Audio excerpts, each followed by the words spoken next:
प्रभु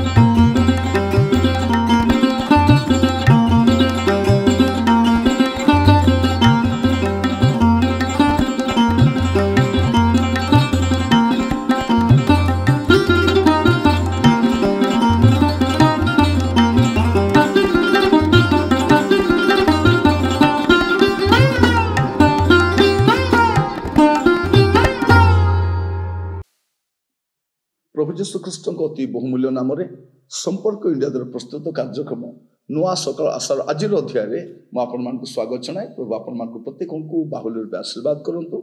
आज जो प्रसंग में प्रभु का वाक्य ध्यान करवा आलोच्य प्रसंग होछि शासन परे आसन। शासन परे आसन आम जो शासित होगा तापर ही प्रभु हमको आसन रे नेबे। प्रभु आमको किछि देबा पाई हमको शासन करती गोटे प्रक्रिया देकी नियंती गोटे प्रणाली मध्य नियंती आमर विश्वास को परीक्षा करती आम जीवन को परीक्षा करती आमे सेटा पाइबा पाई योग्य कि नहीं ताहा भी से हमको देखाती आम को से गोटे प्रक्रिया मध्य दे नियंती।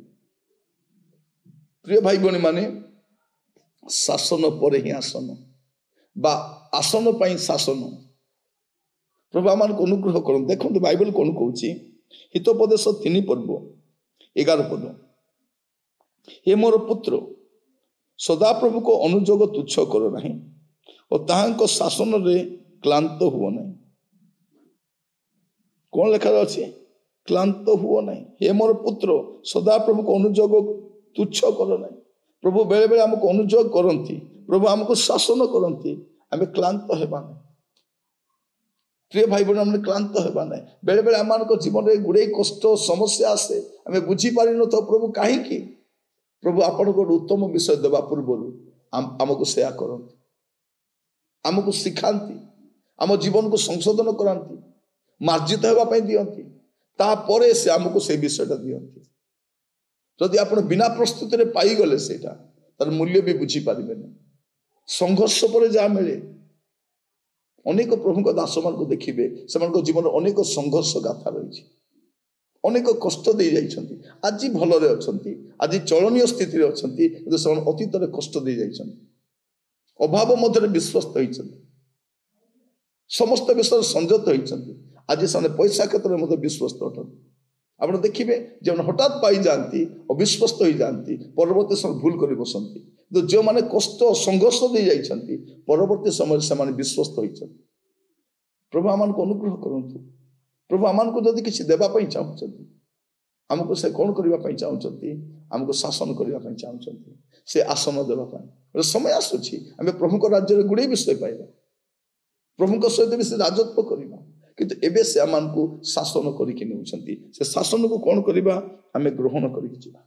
मोर प्रिय भाई भणी माने आपण देखिबे अनेकों को जीवन रे प्रभु ए प्रकार शासन मध्य दे नहीं छन। आइबों को पुस्तक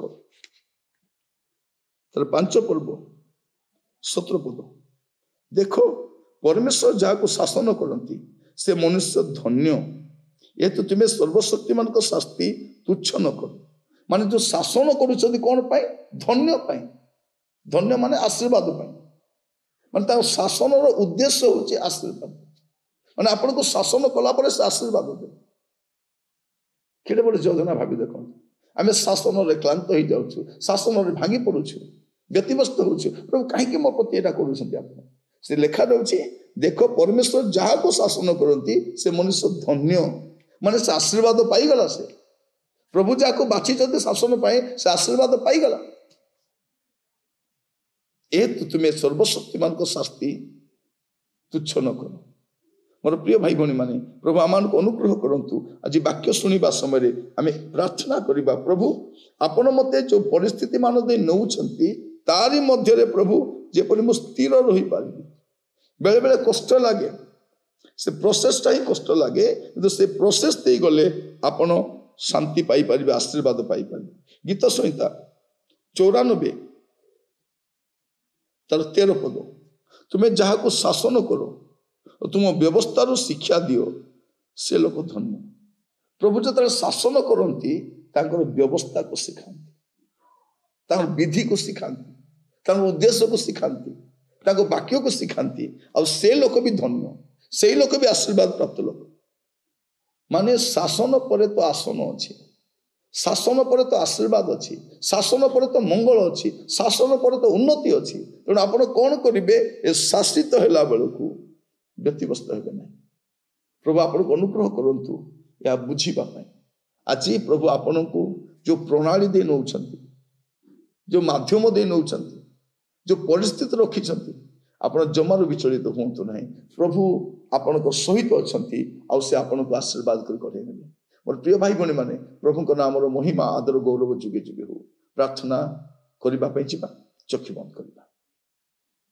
अनुग्रहकारी पिता परमेश्वर आपन को धन्यवाद दूची।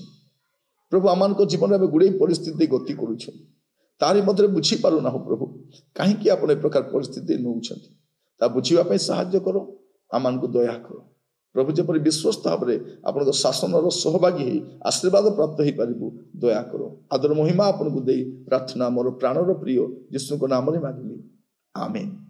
प्रभु आपण मान प्रत्येक को बाहुल्य आशीर्वाद करतु। धन्यवाद, नमस्कार।